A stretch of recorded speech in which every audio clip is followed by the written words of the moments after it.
Shalom, selamat pagi Bapak Ibu dan Saudara yang dikasihi Tuhan. Mengucap syukur pada pagi hari ini kita bisa bersama-sama kembali untuk merenungkan firman Tuhan, untuk kita bersaat teduh bersama.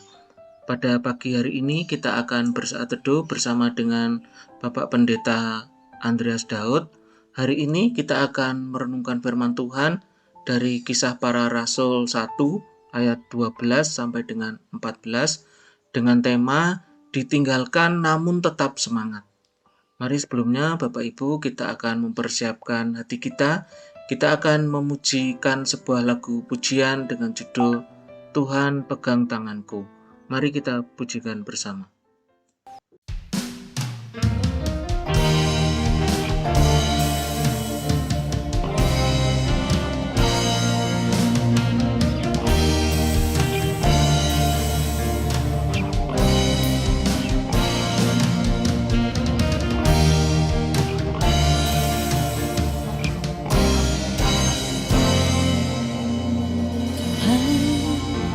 Inilah hidupku,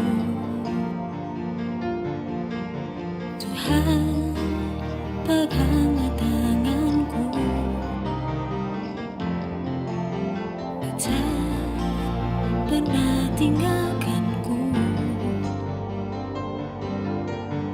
Itu janjimu padaku, walau lewati lembah gelap, kau tak pernah tinggalkan aku.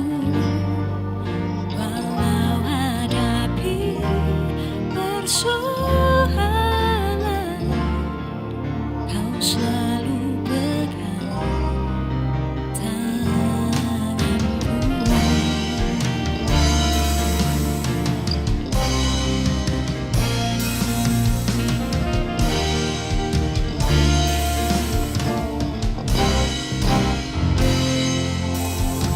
Tuhan, inilah hidupku, Tuhan peganglah tanganku, kau tak pernah tinggalkanku.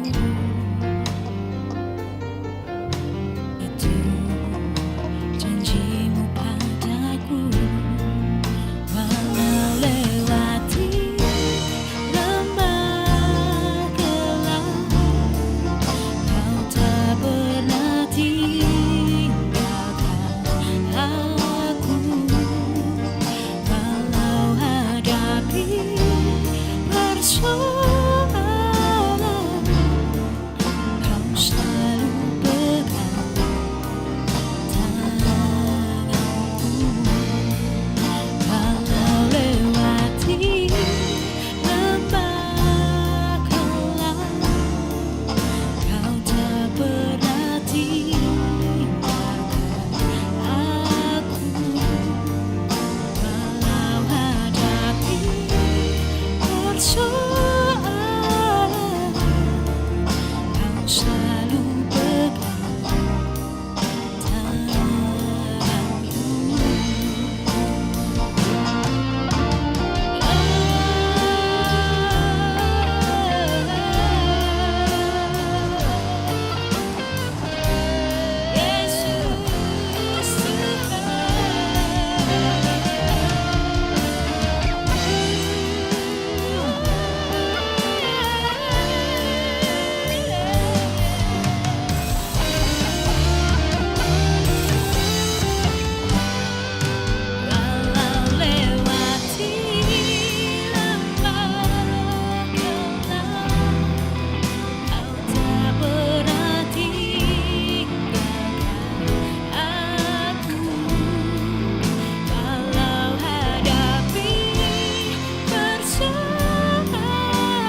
Salam, selamat pagi saudara-saudara yang terkasih di dalam Tuhan Yesus Kristus.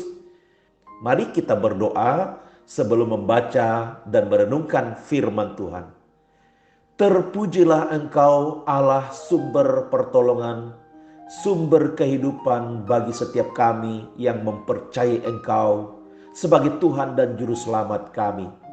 Terima kasih untuk hari baru, anugerah baru yang Kau sediakan untuk setiap kami pada hari ini di tanggal 1 Desember 2022. Tuhan, nyatakanlah kasih dan anugerah-Mu kepada setiap kami, agar kami siap mengarungi kehidupan kami sepanjang hari ini. Berbicaralah, perlengkapilah kami dengan kebenaran firman-Mu. Di dalam nama Yesus kami berdoa. Amin. Tema perenungan firman Tuhan hari ini adalah ditinggalkan namun makin bersemangat. Bacaan diambil dari Kisah Para Rasul pasal 1 ayat 12 sampai 14. Maka kembalilah rasul-rasul itu ke Yerusalem dari bukit yang disebut Bukit Zaitun, yang hanya seperjalanan Sabat jauhnya dari Yerusalem. Setelah mereka tiba di kota, naiklah mereka ke ruang atas, tempat mereka menumpang. Mereka itu ialah Petrus dan Yohanes, Yakobus dan Andreas, Filipus dan Thomas, Bartolomeus dan Matius, Yakobus bin Alfeus dan Simon orang Zelot, dan Yudas bin Yakobus. Mereka semua bertekun dengan sehati dalam doa bersama-sama dengan beberapa perempuan serta Maria ibu Yesus dan dengan saudara-saudara Yesus. Saudara-saudara, adalah hal yang manusiawi atau wajar bahwa orang yang ketika ditinggalkan baik oleh kekasihnya atau pasangannya atau orang yang dikasihi dan mengasihinya, ia akan merasa sangat kehilangan. Tidak jarang rasa kehilangan itu juga bisa menyebabkan hilangnya semangat menjalani kehidupan, hilangnya daya juang bekerja atau berkarya, hilangnya fokus hidup, dan sebagainya. Mengapa demikian, saudara-saudara? Karena merasa tidak ada lagi yang bisa diandalkan. Tak ada lagi tempat untuk berbagi, mencurahkan isi hati, dan tak ada lagi yang bisa memberi support tak kala ada kesulitan atau pergumulan dialaminya.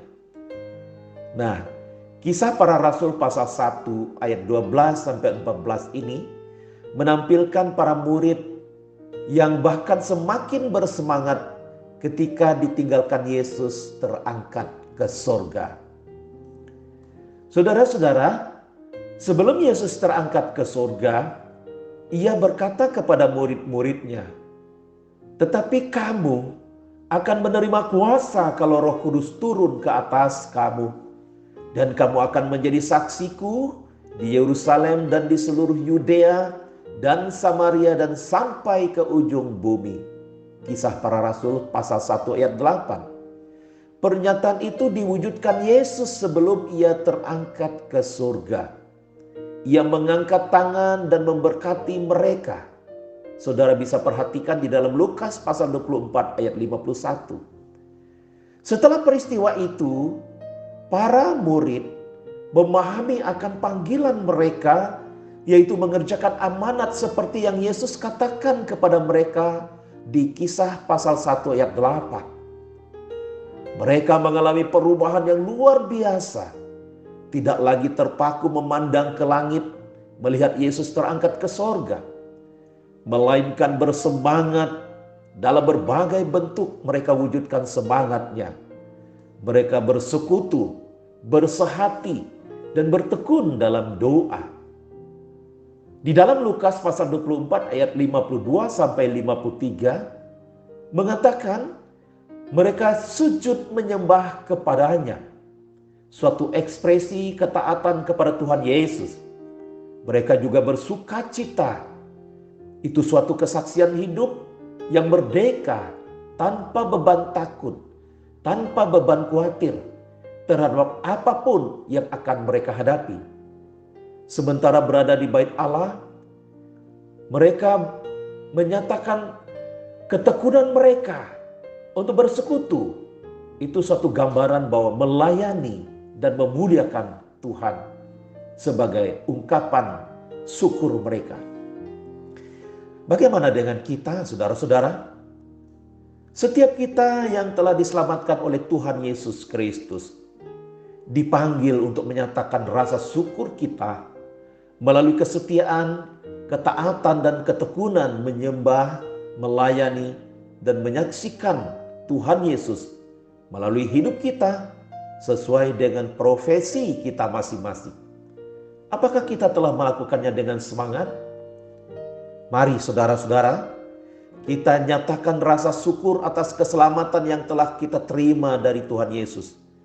Dengan semakin bersemangat, semakin setia, semakin taat beribadah, melayani dan bersaksi kepada dunia sekitar kita. Serta hidup memuliakan Tuhan dengan berani berkata tidak terhadap dosa. Mari kita berdoa. Ya Tuhan, tolonglah agar kami tetap bersemangat untuk menyembah, melayani, beribadah kepada Engkau, bersaksi tentang keselamatan di dalam Engkau kepada dunia di sekitar kami, baik di konteks keluarga kami, gereja kami, tetangga kami, dan di masyarakat di mana kami berada, bahkan di tempat kerja kami. Tuhan, tolonglah agar kami tetap menyatakan semangat kami mengiringi Engkau walaupun banyak pergumulan yang kami hadapi. Di dalam nama Tuhan Yesus Kristus kami berdoa. Amin.